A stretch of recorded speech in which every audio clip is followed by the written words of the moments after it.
కొండగట్టు ఆంజనేయ స్వామి ఆలయానికి మంగళవారం కావడంతో భక్తులు పోటెత్తారు. వేసవి సెలవులు ముగియడంతో భక్తులు కుటుంబ సమేతంగా అంజన్నను దర్శించుకొని మొక్కులు చెల్లించుకుంటున్నారు. సిబ్బంది ఇష్టానుసారం వాహనాలను కొండపైకి పంపించడంతో ట్రాఫిక్ సమస్య తలెత్తింది. కనీస సౌకర్యాలు కల్పించడం లేదంటూ భక్తులు ఆలయ అధికారులపై మండిపడుతున్నారు.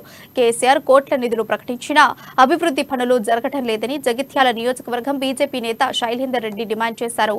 గతంలో జరిగిన బస్సు ప్రమాద బాధితులకు ఇప్పటి వరకు పరిహారం అందించలేదని వారు మండిపడ్డారు. అవినీతి ప్రక్షాళన అవుతుంది, బాగా అవినీతి పెట్టిపోతుంది, వ్యవస్థలన్నీ కుప్పగూలిపోతున్నాయి. వెంటనే కార్యాచరణ తీసుకుని ఒక ఐఏఎస్ ఆఫీసర్ ఈరోజు మంగళవారం రోజున నేను కొండగట్టు ఆంజనేయ దర్శనానికి రావడం జరిగింది. కాకపోతే ఇక్కడ ఈ ప్రభుత్వం చూస్తుంటే సౌలతులు నీళ్లు కానీ నీడ కానీ ఇదంతా మురికి నీళ్లు పోవడం లేదు. ఇక్కడ ప్రజలకు ఇబ్బందిగా ఉన్నది.